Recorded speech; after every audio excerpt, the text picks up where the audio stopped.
Menolak lupa, ini yang tepat judul untuk video ini teman-teman. Bagaimana seorang Grandmaster nomor 1 dunia, Magnus Carlsen, dibantai habis-habisan tanpa ampun oleh Ramesh Babu Pragnanandha, asal India. Untuk itu teman-teman, yuk kita pelajari. Saya akan menganalisis jalannya pertandingan sesederhana mungkin. Pertandingan ini tahun 2022. Bagi kalian yang baru bergabung di Jari Pelawi Chess, welcome. Jangan lupa tombol subscribe dan nyalakan juga loncengnya. Satu lagi, biar tambah asik, siapkan udut dan kopi kalian. Selamat menyaksikan.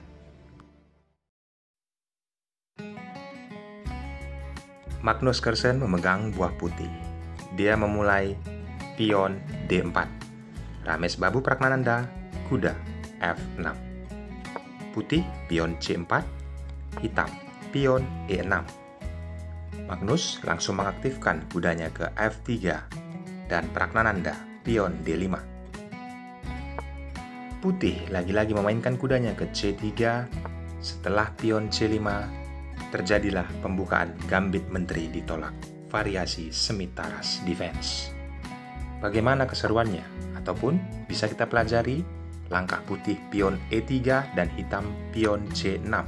Langkah rumusan: setelah pion pukul pion dan disambut oleh pion, Magnus Carlsen dengan kondisi seperti ini, penempatan gajah ke B5. Pragnanandha lagi-lagi memukul pion yang ada di lini center. Biasanya pion tersebut disambut dengan kuda, tetapi Magnus berbeda. Dia memukulnya dengan pion. Pragnanandha gajah ke D6. Putih rokade sayap raja, hitam juga melakukan hal yang sama. Permainan berlanjut. Pion H3 menghambat pergerakan gajah ke kotak G4 ataupun kuda. Sama halnya dengan hitam, menghentikan pergerakan kuda ke G5. Putih benteng ke jalur E1, lalu hitam gajah ke F5.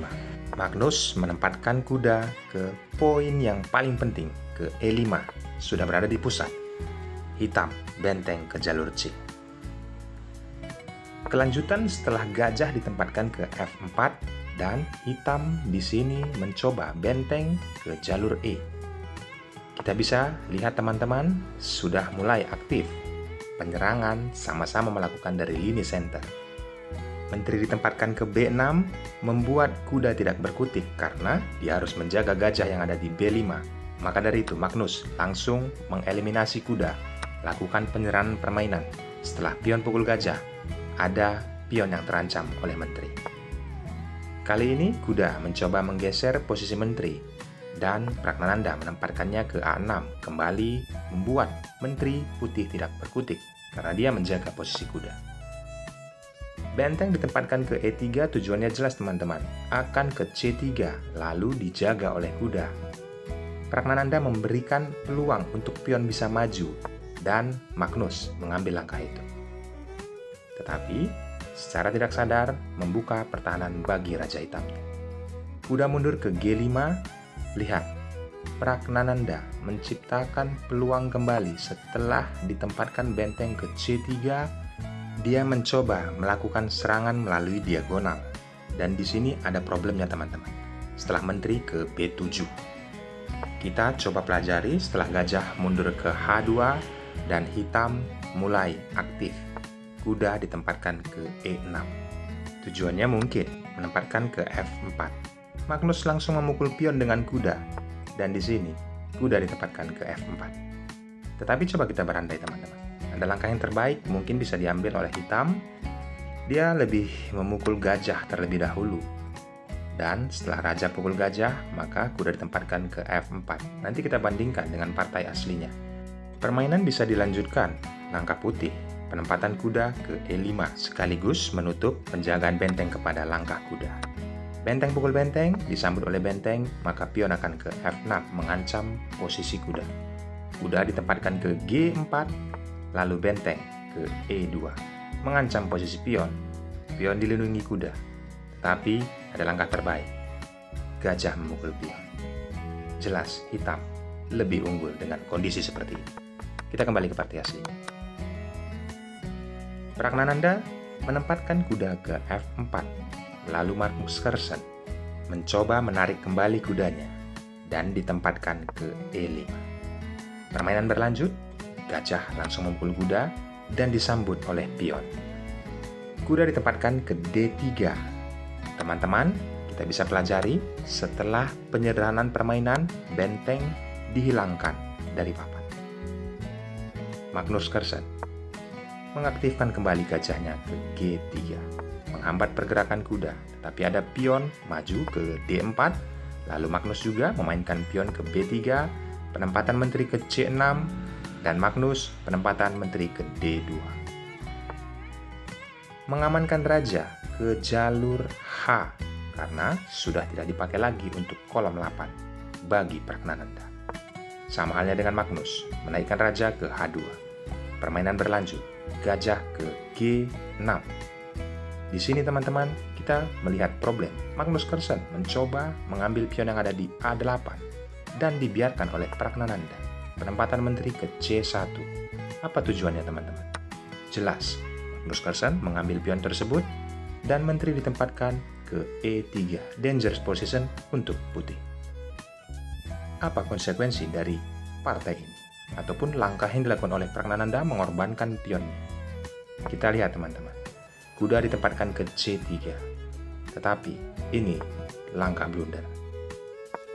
Ada langkah terbaik, mungkin menteri ke A5, menjaga petak E1, karena kuda akan ditempatkan ke C1, langkah terbaik kuda ke B2, lalu putih ke E2, ada menteri yang menjaganya. Tidak ada ancaman skakmat untuk Raja Putih. Mungkin hitam bisa memainkan pion untuk melindungi kuda, tetapi ada putih memainkan kuda mengancam menteri. Sangatlah jelas teman-teman.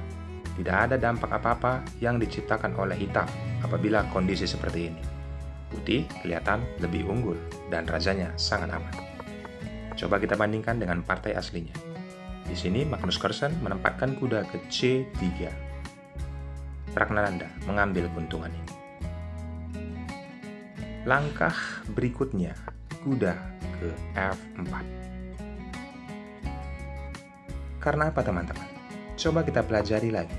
Apabila kuda ini tetap mau ditujukan ke C1, bertujuan untuk menteri nantinya ke G1, ada putih kuda ke D5, maka dari itu dia tidak bisa lagi melancarkan aksinya, karena kotak penempatan menteri ke E1 ke G1 sudah tidak bisa lagi, maka dari itu dia ke G5 dan diancam kembali oleh gajah.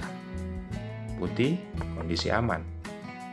Inilah Pragnananda tidak menempatkan kuda kembali ke C1, melainkan ke F4. Permainan berlanjut, ada kuda mengancam menteri. Kali ini Pragnananda dengan kondisi seperti ini. Menteri menempatkan ke D2, mengancam kuda, dan mengancam juga pion. Ancaman skakmat ditutup oleh kuda. Tapi mungkin ada teman-teman yang beranggapan pukul saja kudanya dengan gajah. Maka jelas, menteri akan pukul gajah tempo skak. Apabila ditutup oleh pion, menteri ke D2 tempo skak dan kuda pasti akan didapatkan kembali. Masih dalam perandaian, dengan kondisi skak, mungkin raja mundur ke G1. Sama saja teman-teman, menteri ke D2. Ada ancaman skak, ditutup dengan kuda. Lalu menteri ke E1. Tetap, kuda akan didapatkan. Unggul 1 perwira, hitam pasti menang.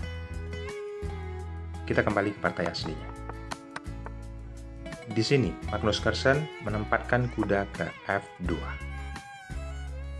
Balasan dari Pragnananda dengan kondisi seperti ini. Kuda ke E2. Kita dapat pelajari teman-teman, tujuannya jelas agar menempatkan menteri ke E1 dan ke G1, ancaman skakmat. Putih mencoba membuka ruang untuk raja, pion H4. Tapi, apabila kalian berpikir tidak memainkan pion ataupun memainkan kuda ke G4, maka hitam akan melakukan langkah pion ke depan ke H5, kuda mundur, menteri ke E1, ada ancaman skakmat, lalu pion maju, dan di sini jelas teman-teman, gajah diaktifkan, ada ancaman skakmat untuk Raja Putih. Apabila ditutup dengan kuda, maka jelas permainan akan semakin tragis. Menteri sudah masuk memukul gajah, raja mundur ke H1, lalu kuda dipukul oleh gajah. Ancaman skakmat tidak akan bisa dihindarkan apabila menteri memukul pion yang ada di G2. Kita kembali teman-teman.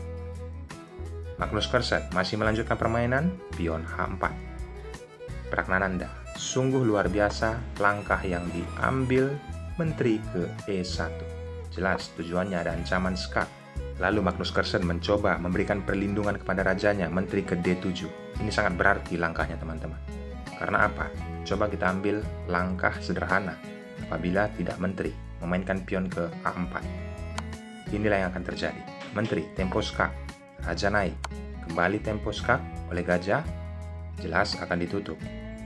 Ditutup dengan kuda, maka pion akan ke H5 mengancam kuda dan kuda akan tumbang. Setelah kuda didapatkan, rajanya pasti akan mati 4 atau 5 langkah ke depan. Kita kembali ke partai aslinya. Penempatan menteri yang sangat bagus ke D7, tetapi ada Pragnanda mempunyai ide yang sangat cemerlang, memukul gajah dengan kuda, menyederhanakan permainan.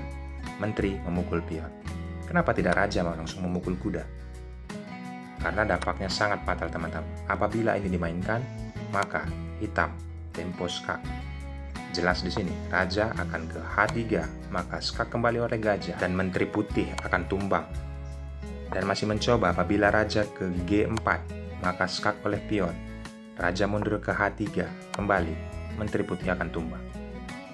Mungkin ada juga yang beranggapan dari teman-teman pada saat tempo skak, coba kita kembali masih dalam langkah perandaian, ditutup dengan pion. Sama saja, menteri akan tempo skak ke E3. Maka dari itu, raja mundur ke H2, lalu kuda didapatkan, ada ancaman yang sangat berbahaya untuk putih, karena kalah 1 perwira. Maka dari itu, kuda tidak dipukul, melainkan pion dipukul oleh menteri. Dan kuda manuver ke F1, tempo skak, raja naik ke H3, hitam menghalangi pengawalan menteri kepada kudanya. Magnus tetap menjaga kudanya. Langkah brilian Pragnanda, kalian bisa pikirkan pause videonya dan merubah semuanya. Bagaimana teman-teman? Apakah kalian sudah mendapatkan langkahnya? Kita sesuaikan. Gajah ke C2. Di sini Magnus Carlsen menyerah. Karena apa? Bila putih mencoba menyelamatkan kudanya, menempatkan ke E4, maka hitam akan mengambil langkah skak, menteri ke A1, raja bergeser ke G3, skak kembali. Dan di sini raja ke F4, tempo skak oleh kuda. Tidak banyak pilihan teman-teman, hanya 1 ke F5 dan skakmat tak terhindarkan. Sangat menarik pertandingan ini. Saya sudah menganalisisnya sesederhana mungkin. Ambil ilmunya. Ucapan terima kasih dari kalian. Jari Pelawi Chess hanya minta subscribe dan nyalakan loncengnya. Akhir kata saya ucapkan thanks and God bless. Bye-bye.